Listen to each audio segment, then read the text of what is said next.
Hi, welcome. Enjoy the content, subscribe, and turn on notifications. Brandon Cooper always believed that betrayals came like a shock, like a high-speed car accident, unexpected, violent, and impossible to ignore. But he discovered the cruelest way that sometimes they arrive stealthily. They settle in gradually, like a crack slowly growing on the wall of an apparently solid home, until everything collapses all at once. During the first years of marriage with Lauren, Brandon felt complete. There was a light, everyday connection between them, fueled by small gestures that didn't require effort, making coffee for each other, binge-watching series on weekends, exchanging inside jokes that always ended in laughter. It wasn't movie-style love, but it was genuine. And precisely because it seemed so strong, he never imagined he would one day need to distrust the woman with whom he shared his life. When Lauren got promoted at work, he celebrated as if it were his own achievement too. It meant more responsibility, more pressure, more meetings, and consequently, less time at home. At first, Brandon understood. He took care of chores, had dinner ready, adjusted his routine so she'd have fewer things to worry about. But the distance between them kept growing, even though they shared the same roof and slept in the same bed.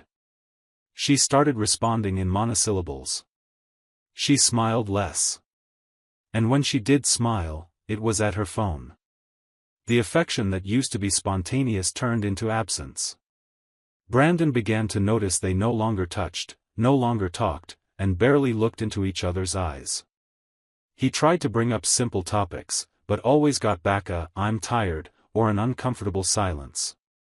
Even plans to have kids were abandoned without explanation.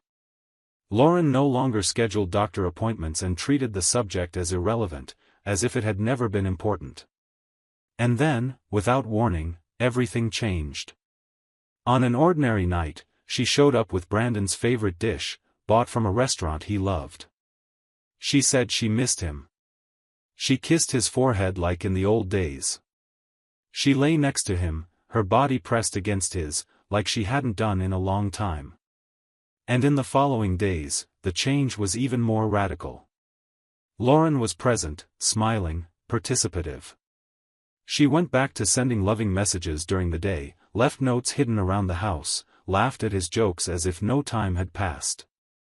Brandon wanted to believe. He accepted this sudden shift as a breath of hope. He pretended not to remember the days when she barely spoke to him. He pretended this was the fresh start he had hoped for. But deep down, something still felt off. Everything was too good, and too good isn't always a sign of truth. He didn't know yet, but this phase of unexpected sweetness was, in reality, the prelude to something far more bitter. What seemed like reconciliation was actually the most rehearsed act of Lauren's life. And Brandon, deceived by nostalgia for what they once were, was about to discover the shameful role she made him play in that charade. Brandon was still processing Lauren's sudden behavior change when, one Thursday morning, she appeared in the hallway with teary eyes, holding a pregnancy test. She said she had taken it that same day and the result was positive. Brandon stood frozen for a few seconds. What had always been a shared dream between them now caught him completely unprepared. She approached slowly, rested her head on his shoulder, and whispered that, despite everything, this was a blessing. He hugged her instinctively. Said what you're supposed to say in such a situation. Promised support, strength, companionship. But inside, something broke. It wasn't immediate distrust, nor anger, it was a silent restlessness, hard to explain. A feeling that went beyond surprise. Because when the mind gets used to distance, disinterest, and lack of any effort, it's too strange to see all of that replaced by exaggerated affection, especially right before the discovery of pregnancy. That unsettling feeling grew over the week. Brandon started mentally reviewing the past days, the last conversations, and especially the dates. He knew clearly that they hadn't maintained constant intimacy. They had only recently started sleeping together again, and not frequently enough for it to seem natural. The numbers didn't add up. Still, he stayed silent. He wanted to trust. He wanted to convince himself it was just an anxious thought, a product of the emotional where they had endured. But no matter how much he tried to distract his mind, the discomfort wouldn't go away. Lauren, on the other hand, acted cautiously. She said she preferred to keep the pregnancy a secret for now. Claimed it was still early, that she didn't want to announce it before the first ultrasound. Brandon agreed, but felt a weight behind that choice. She avoided talking about it, sidestepped whenever he tried to discuss the future. She was more present than before, but at the same time, she seemed to follow a rehearsed script, as if everything were part of a strategic sequence. As the days passed, he started noticing details he hadn't seen before, or had chosen to ignore. Lauren began sleeping with her phone next to the bed, always face down. She changed the device's password. She took the phone with her even to the bathroom.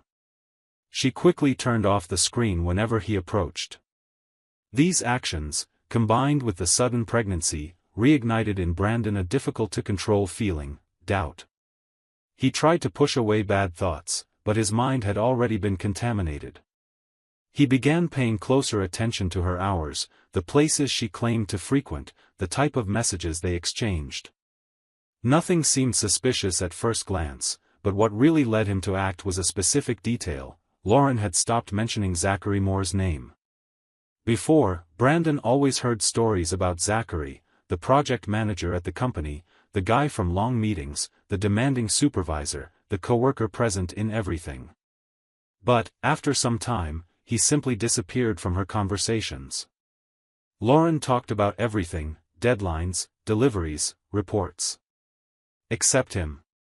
And when something is avoided with such precision, it's a sign that it's being intentionally hidden. To find answers, Brandon decided to talk to someone outside the relationship but close enough to have a clearer perspective: Emily, Lauren's younger sister. They met for coffee downtown, and he kept the conversation light at first, until he asked, "Have you been seeing Lauren? How has she been?" Emily thought for a moment and replied that Lauren had become distant, even from sisterly chats. She said Lauren seemed preoccupied, blaming it on work overload. When Brandon asked about Zachary, she raised her eyebrows and commented something that froze his blood: "Funny you mention him. She used to talk about him all the time, but it's been weeks since she's said a word." That was enough. Brandon left that coffee shop with a certainty that needed no reinforcement: there was something hidden in plain sight. That sudden pregnancy, the abrupt reconciliation, Zachary's disappearance from the stories. It was too much information to be just coincidence. And, for the first time since the start of their marriage, Brandon felt he needed to take action before it was too late. He just needed to find the right place to start digging. After talking to Emily, Brandon left the cafe with a heavy chest and a buzzing mind. What once seemed like a vague intuition now had defined contours. It was as if all the pieces of a puzzle were laid out on the table, just waiting to be put together. But he still needed a complete picture, a concrete truth. Above all, he needed to understand what Lauren had done with the love he gave without reservation. Over time, he realized that the pain of betrayal didn't come solely from the act itself, but from the cold, calculated manipulation by someone who knew his weak spots and used them to build a well-constructed lie.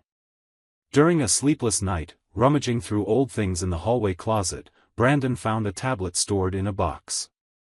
This digital memory belonged to Lauren, and for some reason, it sparked in him an urgency hard to contain. He remembered that, days earlier, she had been using that device to check emails, save files from the cloud, and even record moments of her daily life. The gadget was off and its battery dead, but that didn't stop him from setting it aside with the fixed idea of finding something that explained the voids, the silences, the forced smiles. The next day, he took the tablet to a specialized data recovery shop. The experienced technician said he could try to access deleted files, photos, videos, messages, synced cloud records. Brandon left the device and spent an hour walking around the area, not paying attention to anything around him. His mind was already building possibilities, some more painful than others. When he returned, the technician handed him the restored tablet without saying a word. Brandon paid, grabbed the device, and got into his car. He didn't start the engine immediately. He sat there, breathing deeply, trying to gather the strength to face what could destroy everything for good. As soon as he accessed the recovered files, he found hundreds of messages. Many were trivial, but among them was a sequence that left his hands cold: frequent conversations with Zachary Moore. And the content left no room for doubt. They were messages with dates, times, meeting plans, exchanges of affection, and then, the one that tore his heart apart: "I'm late. Are you sure it's not his? It's been weeks since we've even touched. It's yours." The words were there, clear, raw, like a knife cutting through what little hope remained. Brandon felt the physical impact of reading those lines. His vision blurred for a moment. His entire body seemed to unravel inside. But, contrary to what he imagined, what followed wasn't an outburst. What emerged instead was something much colder and more precise. A silent calm took over him. The certainty that the pain couldn't outweigh the respect he owed himself. Right there, inside that parked car, a new version of Brandon was born. One who was tired of being deceived. Who no longer cared for dialogue, explanations, or empty apologies. He decided that lie would end. And that ending wouldn't be discreet. It was there that the most complex concept of all arose, one Brandon had ignored until that point: reconstruction through exposure. He understood that the truth didn't need to be shouted, it could be shown with elegance, intelligence, and strategy. What Lauren had slowly taken from him, he would return all at once. And with witnesses. It wasn't just about revenge anymore, but about restoring dignity through confrontation with class. The kind of response that doesn't dirty your hands but leaves a mark on the soul of someone who used trust as a shield for betrayal. In the days that followed, Brandon returned to his routine as if nothing had changed. He continued being the kind husband, the present man, the patient partner. Lauren seemed increasingly relaxed, perhaps convinced she had covered her tracks well. She talked about the baby as if it were already a done deal. Counted the days until the first ultrasound. Suggested it might be time to think about a baby shower, something intimate, just with close friends. Brandon responded with a slight nod and an idea that came as if he were thinking aloud: maybe it's good to celebrate, you deserve to be honored. At that moment, without her noticing, he began setting the perfect stage. Because some stories don't end with screams or slammed doors. Some demand an audience, raised glasses, fake smiles, and a revelation made at the exact moment everyone believes they're witnessing a happy story. Brandon was no longer driven by resentment, but by purpose. He knew he couldn't change what Lauren had done, but he could ensure she would never forget what he was about to do. Brandon knew that dealing with betrayal could be devastating. But handling a deception that continued to be fed with smiles, rehearsed hugs, and forged compliments required more than strength, it required control. And he mastered every step of that theater. The more Lauren talked about the baby shower, the more he pretended enthusiasm. He let her choose the menu, design the invitations, think about party favors. He participated as a loving husband, present, dedicated. That was the role she expected him to play, and he did it perfectly. The brunch idea was accepted with excitement. Just family and close friends. Nothing too big, nothing too flashy. Lauren wanted something subtle, elegant, emotional. She used those words often. "I want it to be special," she said, holding his hands with an affection that, to anyone watching, would seem sincere. Brandon smiled, agreed, praised her ideas while organizing all the screenshots he had gathered onto a USB drive. Images with dates, recovered conversations, the plans with Zachary, the text of the message confirming the betrayal and the uncertainty about paternity. That was all that was left of the trust he once placed without hesitation. A week before the event, he met with his lawyer. Showed the records, provided documents proving everything he had uncovered. The divorce papers were drafted based on infidelity, concealment, and false paternity. There was no room for dispute. The lawyer read everything in silence and finally said, "Are you sure you want to do this way?" Brandon answered calmly, "She prepared the perfect scene. I'm just going to deliver the real script." And so it was decided. On the eve of the event, he printed the most revealing excerpts, placed them in a white envelope, and stored it in the inner pocket of his jacket. He woke up early the next day, took a shower, put on a neutral shirt, styled his hair. When he arrived at the venue, he helped set up the tables, greeted guests, distributed smiles. He even seemed like the protagonist of a happy story. Lauren arrived shortly after, wearing a light dress, radiant as if living the height of happiness. She kissed his cheek in front of everyone and called him, "my love," with enthusiasm that made Brandon nauseous, but he held his composure until the end. The guests were comfortable, chatting, eating, laughing. Lauren posed for photos with her slightly protruding belly. She touched her stomach with both hands, creating the perfect image of a fulfilled mother. Brandon observed everything as if watching a play for the 100th time, knowing every scene, every line, every gesture. And then, when the moment seemed ideal, he caught everyone's attention with a simple request to speak. He took the DJ's microphone and said he wanted to thank everyone for being part of their journey. The room fell silent naturally. Everyone expected a romantic tribute, maybe a surprise welcome for the baby. But Brandon pulled the white envelope from his pocket and said, in a firm voice, that before celebrating anything, there was something that needed to be read. He walked over to Lauren, handed her the envelope, and stood silently. She, confused, opened it gently, still smiling, until her eyes landed on the first page. The smile disappeared like a burnt-out bulb. She flipped another page, then another, and her fingers began to tremble. Her face went pale. Brandon just watched. There was no anger in his expression, nor mockery.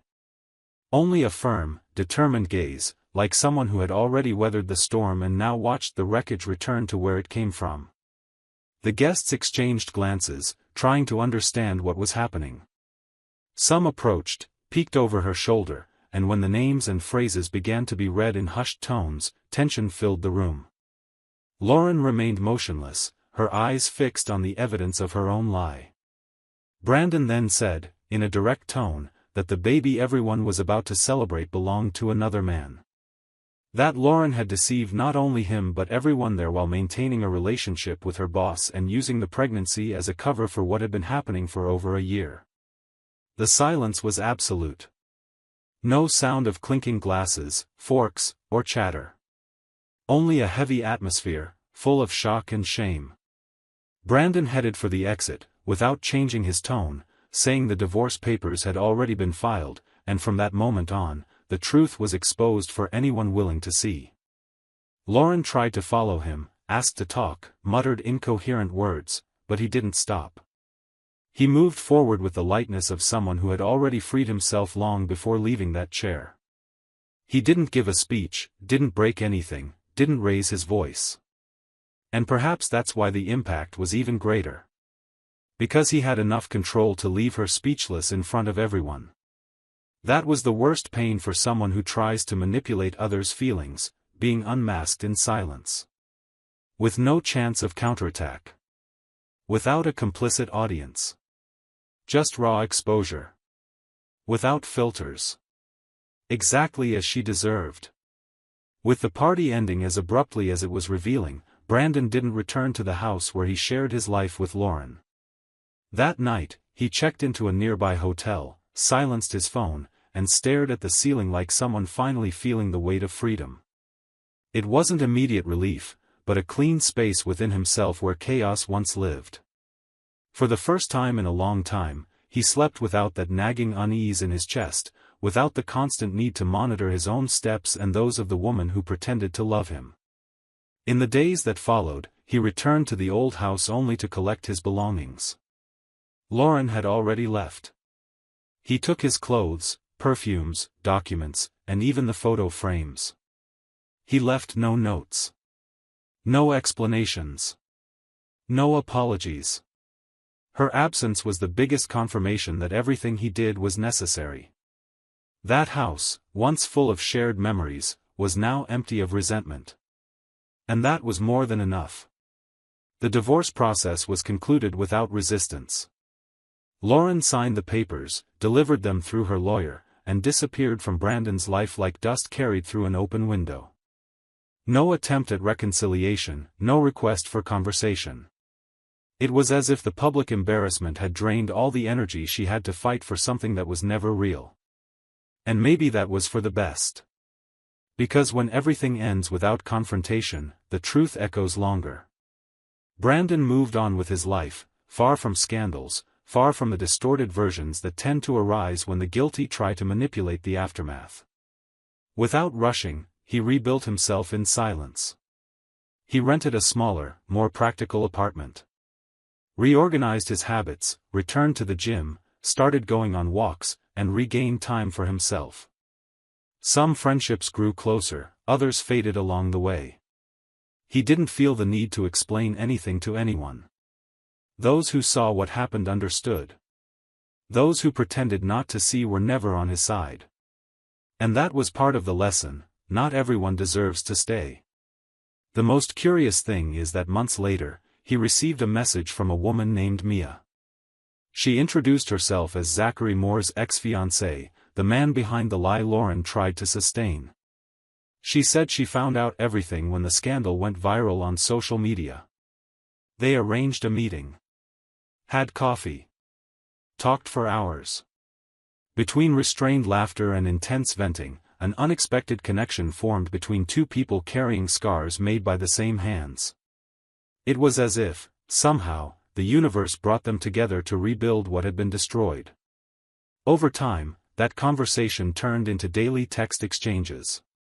Then came longer meetings. A dinner. A weekend getaway. And then the decision to try, even after everything. Mia was a lawyer. Intelligent, strategic, possessing a calm that balanced Brandon's restless spirit. When they learned that Zachary had tried to file a lawsuit against Lauren's company for moral damages, it was Mia who took on the defense of the opposing side. With the evidence Brandon gathered, she dismantled his arguments line by line, making it clear that those who play with lies must know how to handle the fall. And that's how everything fell into place. Brandon didn't seek revenge with shouts or scandals. He sought revenge with intelligence, with serenity, with a fresh start. He showed that sometimes the strongest response is to move forward with your head held high, allowing the truth to speak for itself. Some defeats destroy. Others reveal strength a person had and didn't know. And Brandon's greatest victory was this: emerging whole from a place where they tried to reduce him, and crossing the bridge she thought burned, hand in hand with someone who, unlike her, chose to stay. Thank you for watching the video. If you enjoyed it, don't forget to subscribe to the channel and turn on notifications so you won't miss any updates. See you next time.